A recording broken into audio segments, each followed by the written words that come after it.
see here. He's got The taxes on the damn thing. What's that? how many miles you have on it?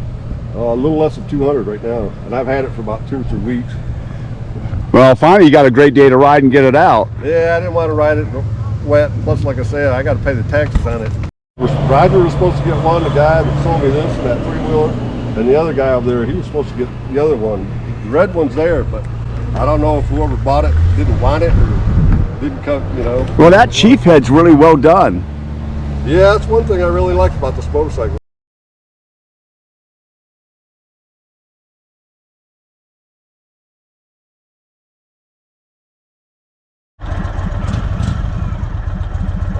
There goes. What about that? Well, the gloves do it too. That's good. What's that? Your gloves can hit it, not just the fingers. Yeah, I like it. Have a good one. You too. Thank you. Thanks, sir.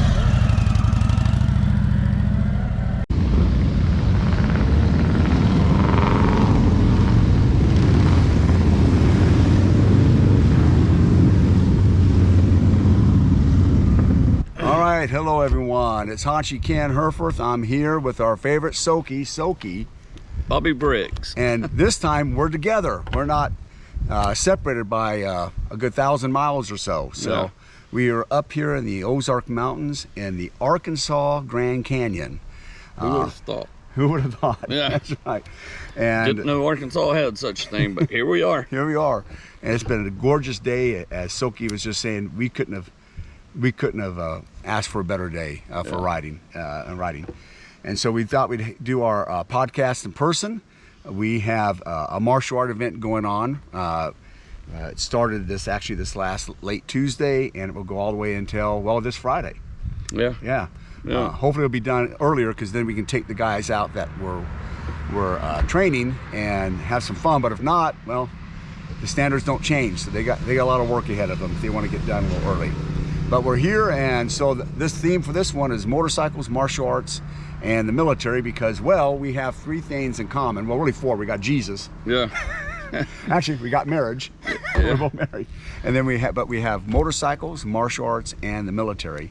And I can say this right now as we get going. We'll start with motorcycles. So and I'll post this on my motorcycle channel on the motorcycle part for them. But by far, Soaky is not only one of the best martial artists I've ever known, he's also one of the best motorcyclists I've ever known. He's a much better motorcyclist than I am. And Haunchy Herforth is the biggest BSer you've ever seen. Here he is in person. Yeah. So if you... But you know what? I think this is interesting, though. East meets West martial arts. Yeah. And we're meeting right in between. Actually, I never thought of that. Yeah. Yeah. You're from the West Coast. I'm from the East Coast. And and here we are we're in the middle of center USA. Middle of USA. Yeah. I didn't think of that. Yeah. Yeah. So, Yeah. but And- it's where you live at now. So. Yeah, it's where I live at now. Yeah. And by the way, when I was in the military, if someone had, I did 3 TDYs here. He's also had to go to Little Rock before in the military. If someone had told me I would have ended up in Little Rock, I would have said, Or you're smoking something. in Arkansas. I'm in Arkansas. Not in Little I have Rock, to yeah. say, if someone had told me I would have ended up in Arkansas, I would have said, what are you smoking? Yeah.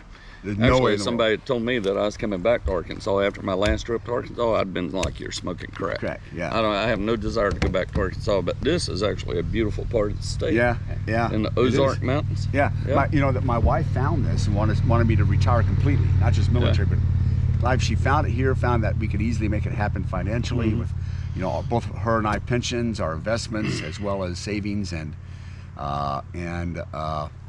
we got that, you know, that cheap home. You know, really, it's good enough just for 2 of us. And it's gorgeous here. I would have never thought. Yeah, I would have never beautiful thought. country to ride in. Yeah. That's for sure. So Friday we'll hopefully go to Eureka Springs, but why don't you tell how you started riding motorcycles, brother? Don't really know.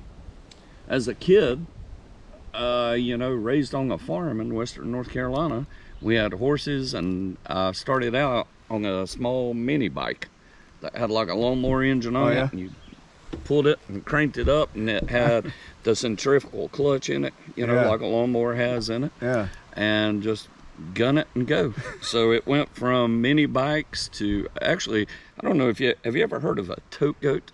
No. I've Yeah, not. it's kind of like a a mini bike. They're a lot slower, and they got big tires on them, and they're supposed to be able to go like up in the mountains. They're Oh, real really? slow climbing. You know, I guess that's why they call them goats, tote goat, or what we call them, tote goats. I don't know if that's any official name, but yeah, I started out there riding mini bikes, and I had a tote goat, and went from that to dirt bikes. My dad, for as long as I could always remember, always had street bikes, so it was like the natural thing to do growing up. Oh, you know, wow. that and riding horses. Yeah. Well, I started at the age of 8, technically. Charles Duriel, who you've met, he travels around the country with his wife in the RV. He's the guy who got me started in martial arts, and he's also the one who got me started riding. He taught me on a Honda 175. I was 8 years old, which is a big bike now for an 8-year-old. I didn't realize it then. But I left it. I always wanted to ride, but you know, you get married, you got kids. Income, and then you're like, well, I got this going on, and then finally, you know, basically back to middle age, it was like, yeah, it's always been my dream. I want to get back into it. You know. So, and that's kind of for me. And there's something about riding. It's similar to martial arts. Is that to do it well, you have to focus. You have to focus. You know. But you can't never really forget, but you can get rusty. You can get rusty, yeah. So. Exactly. And it comes back quick, right? But you do get rusty, and you have to stay focused. You got to pay attention. But you can also, like martial arts, you can get into a zone where everything just comes into place. You know? And you have to be safe, but you can't be so risk averse. You can't make a move, because we know people both in motorcycles and martial arts are like that. You're so tense and scared to death, you can't enjoy what you're doing. You can't enjoy what you're doing, And you make stupid small mistakes. And that really comes out in fighting, in my opinion. Oh yeah. That really happens. Yeah. People get so overly nervous. Yeah. They can't. And some of my best fights that I had the greatest times and memories is when I probably lost or was close to losing. You know what I mean? Because they're so good and you're in a zone. The ones in the zone, actually, they're euphoric at the time. I don't remember them very well. But the other ones I remember well. You can't be so risk averse. You're throwing up at the mat. You can throw up in the dressing room. You can't throw up at the mat. You gotta get rid of that nervousness. And that's makes you make a lot of small mistakes. That's right. Both. Well, actually, since we're talking about 3 different things: martial arts, military, and motorcycles, all this tense and staying tense and stuff can make you make small mistakes in all 3 of them. You know, military ones, because we were in the same career field. That can get other people killed. Oh yeah. Yeah. I mean, you're talking life or death. Well, actually, you know, I guess martial arts could, but motorcycles get people killed. They get people killed. You're riding these crooked mountain roads. You know, and you're all tense and come around a curve, and you know, I mean, you can make a small mistake and end up off the road somewhere. Or wrapped around a tree. Wrapped around a tree easily. Going too fast, or braking too quickly in a corner, or coming out of it too fast. And you're doing it because you're nervous, not because you're good at it, but because you're nervous. Exactly. And now the other thing we have in common is that while we're here, we're riding my 2 bikes. I have a Chief Indian Dark Horse for my martial arts channel, and a Triumph Thunderbird Storm. And so he's riding my bikes. He's rode them before, but we also have in common that our favorite bikes are Indians. Exactly. You have by far, right? And want to tell the audience what you have? I've got a Indian Roadmaster Elite. Yes. They made 200 of them. That year. I got the 2018 model, the candy blue and black. With the gold, you got gold with the 20 karat gold striping and lettering on it. And it's sharp. I've ridden it, and I think I may even have a picture of it. If I can find it, I'll post it here. I got all kinds of pictures. But it's a nice bike. Now I will say this for me, because you're better at your skills than I am. It is so smooth. It's almost like I'm floating on air. And I don't think I have control because it's so smooth. Does it make sense? Mine are rougher, so I feel like, okay, I can feel the ground. I know what I'm doing. Yours is it's like gliding. It's like a Cadillac of motorcycles. Out on the open road, it's good. Where I live in Sparta, I mean, it's still good. I ride it for all occasions, but I would rather have like an Indian Scout Bobber.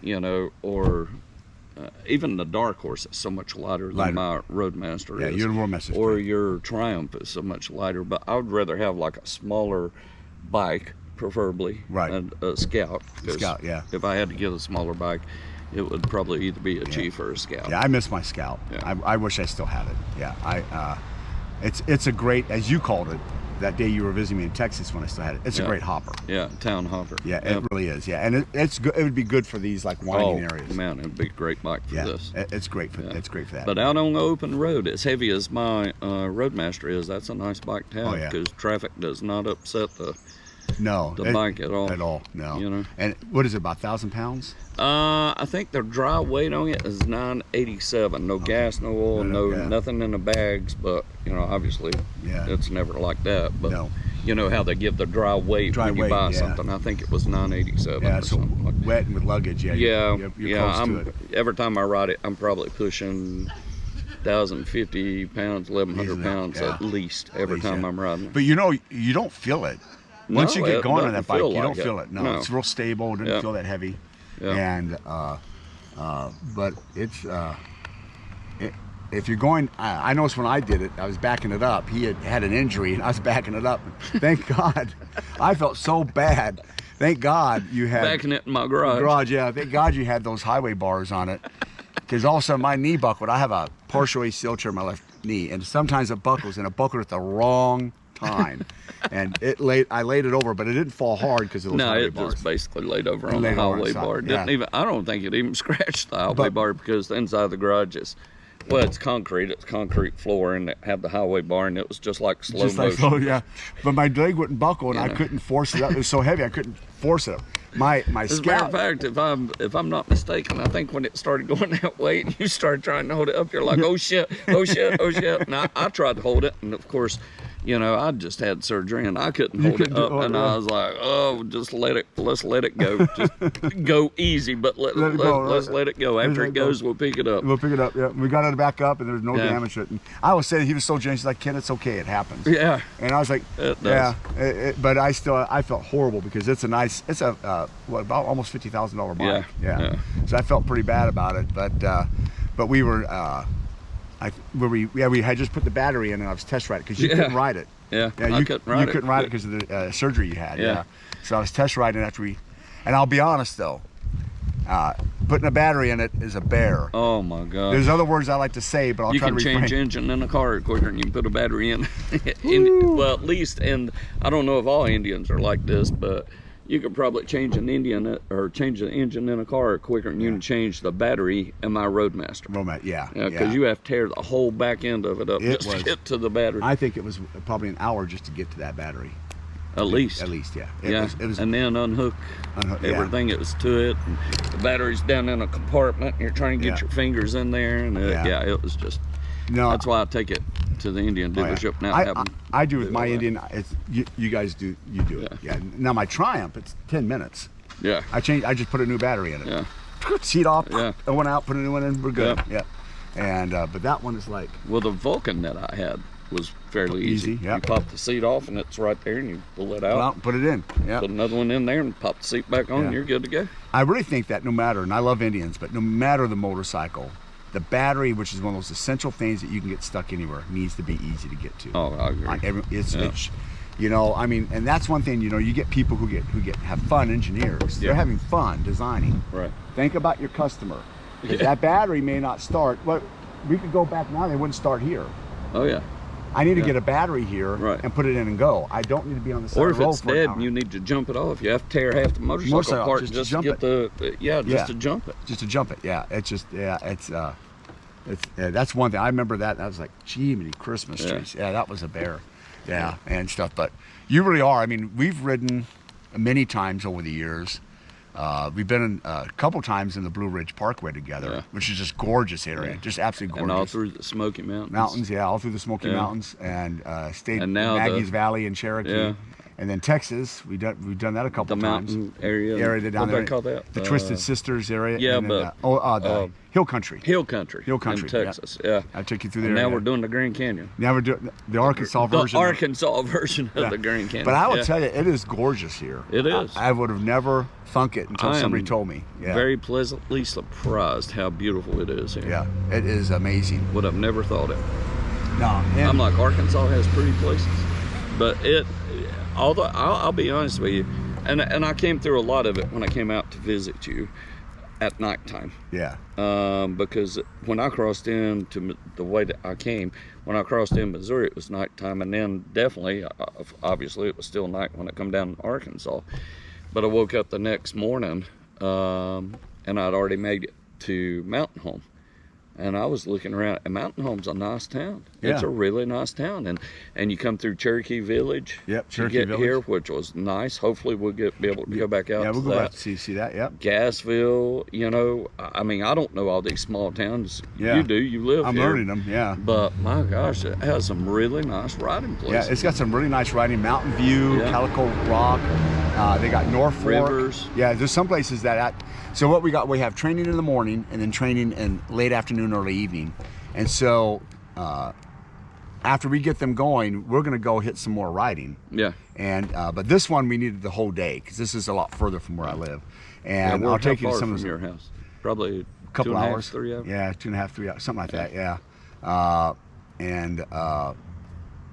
yeah, I think probably around 2 because I think Jasper's. Well, it says an hour and a half, but it took long an hour and a half to get Yeah. there. Yeah, and it always does. Those maps are not always that accurate, I don't think.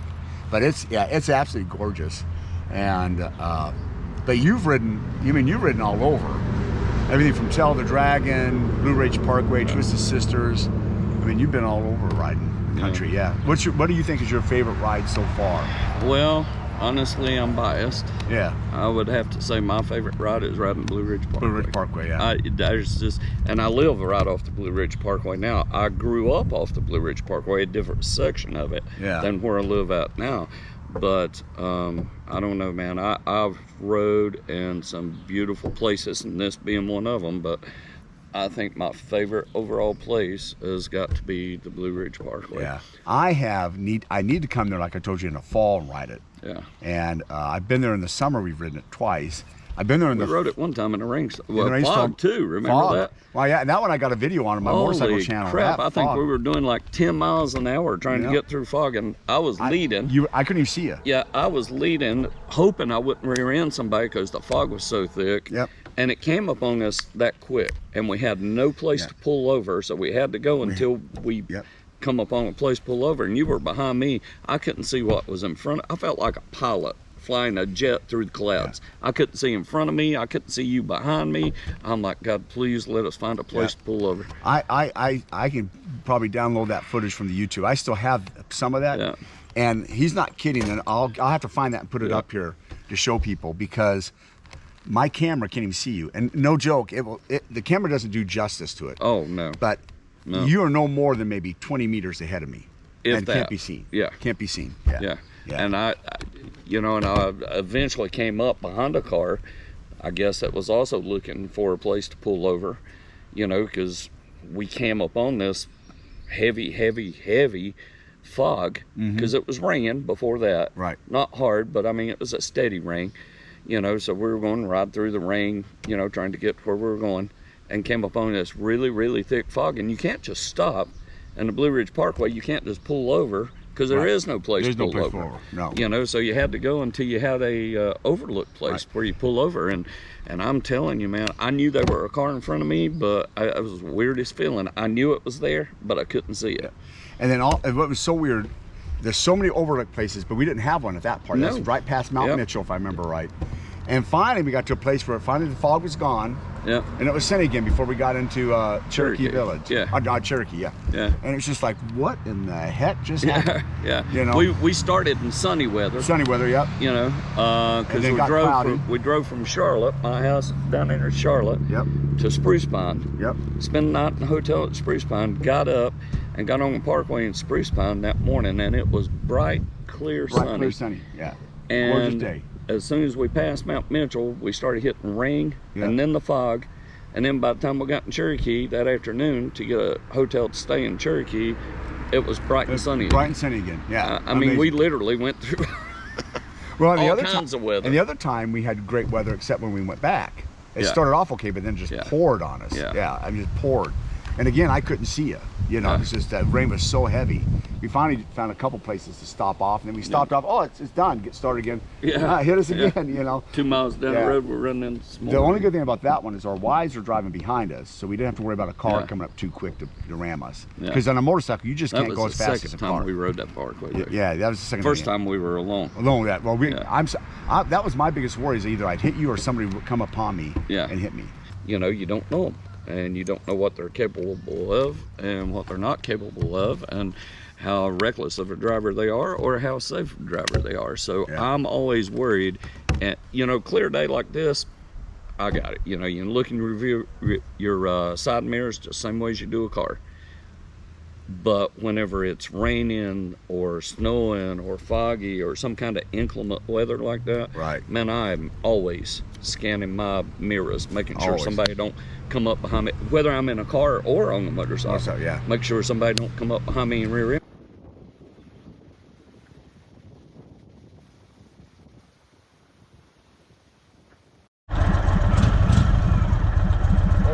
There it goes. You too, thank you. Thanks, sir.